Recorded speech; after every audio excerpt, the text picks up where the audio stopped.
Good afternoon. There are some days that when the Father asks me to speak to you, I just don't want to talk about the things that He asks me to talk about.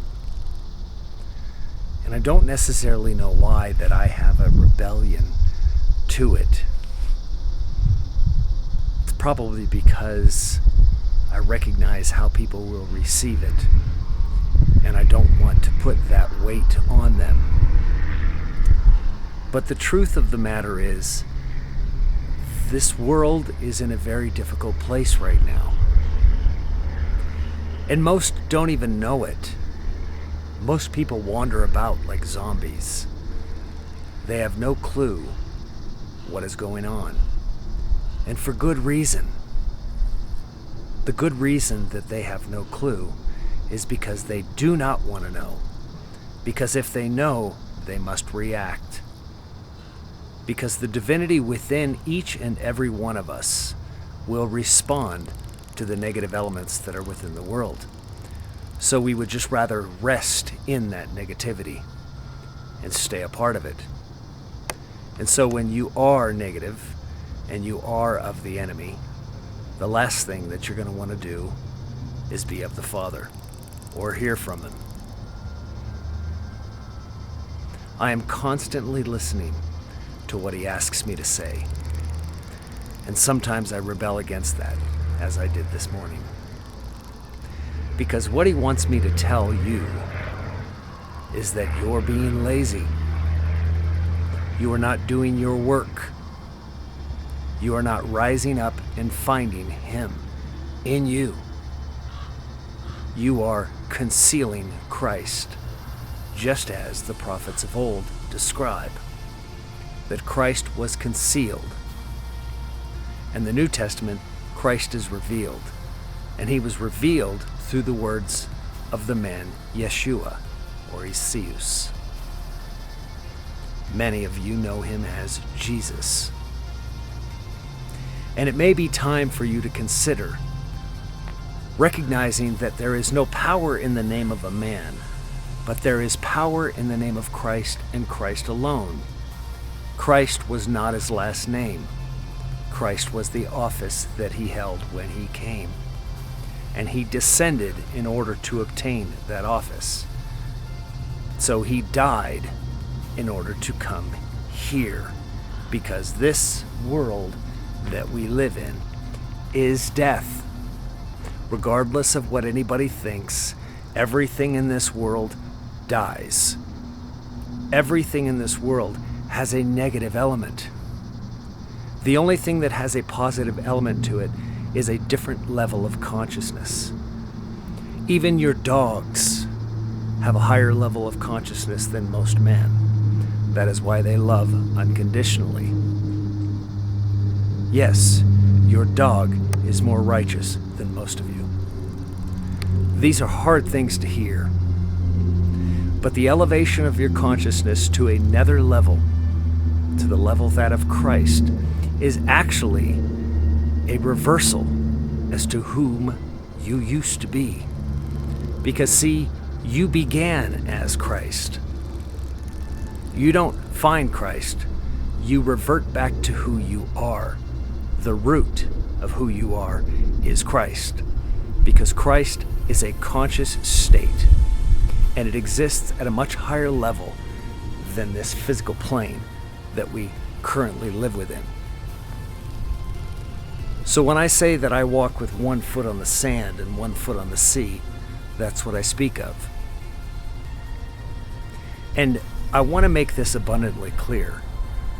This is an uncomfortable state to be in within this physical space of matter. It is not an easy walk.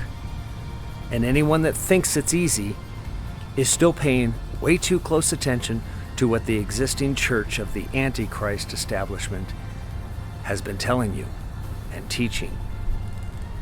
Because the reality is, anyone that is teaching you how to live in this world happily, in this world and of this world, is of the Antichrist.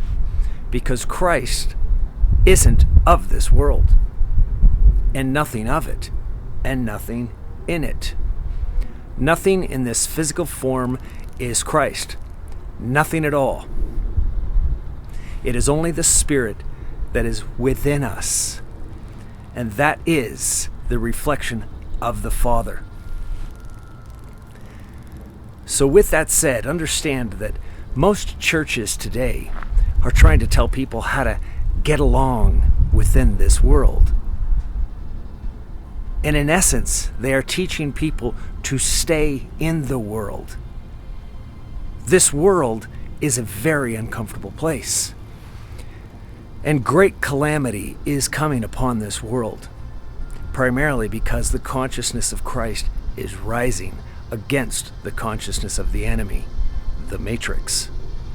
The consciousness of the enemy has been permeated throughout all these lands, throughout all of the systems, throughout all of entertainment, throughout all music, yes, even Christian music.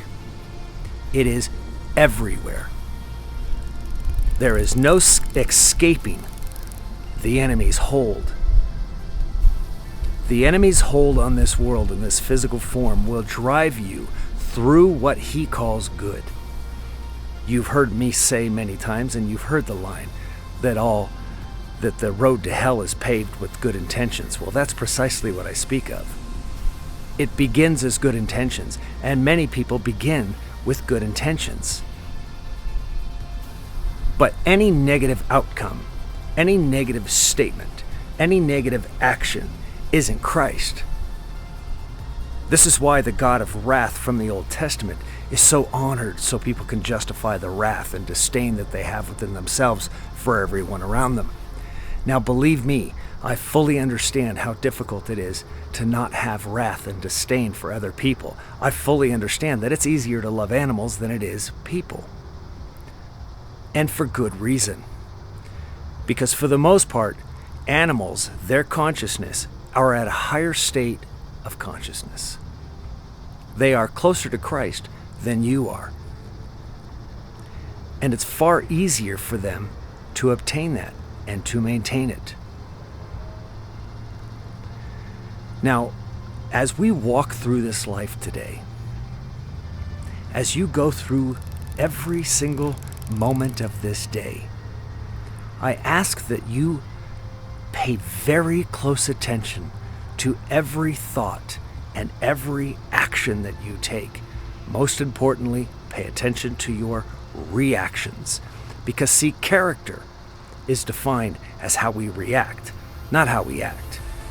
Because the action of what we do, when we just act, when we go and do something, that is always tied to things that we're trying to achieve. So you can't really find and determine the character of somebody within those. But you can most certainly define the character and see the character within the person through how they react. Because they either react with animality or they react from Christ. And a reaction from Christ has zero judgment, none whatsoever.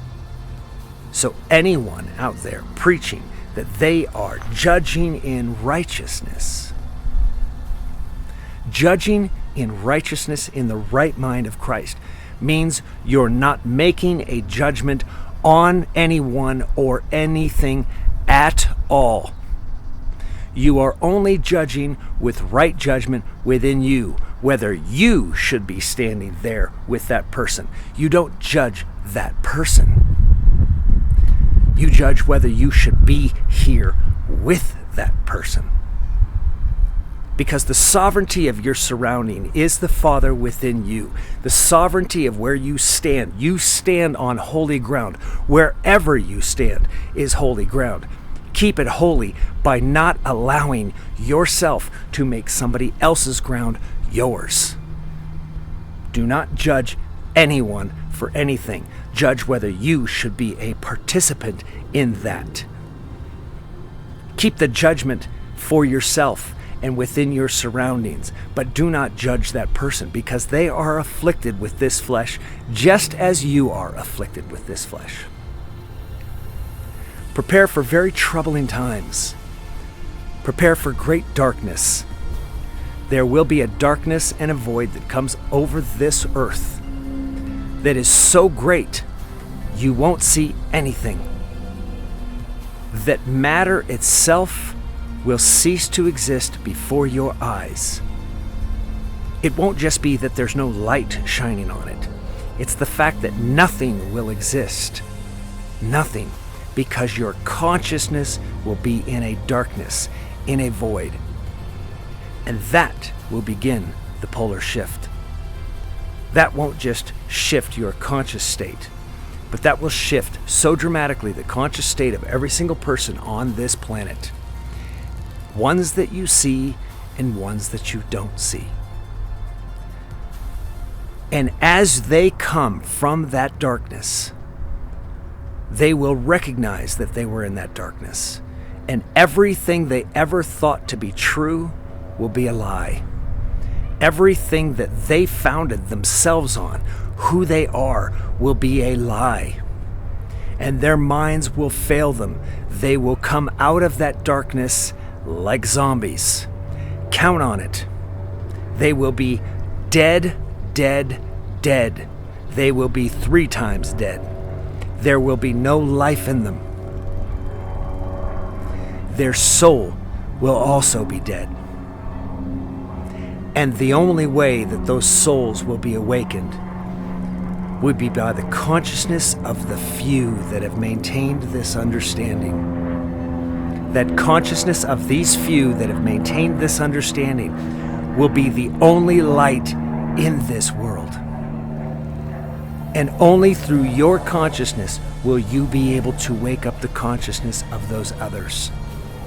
Many will perish, and the multitudes will not come until the few. Be the few. I love you very much. I'll see you tonight on the live session. I'll talk to you soon.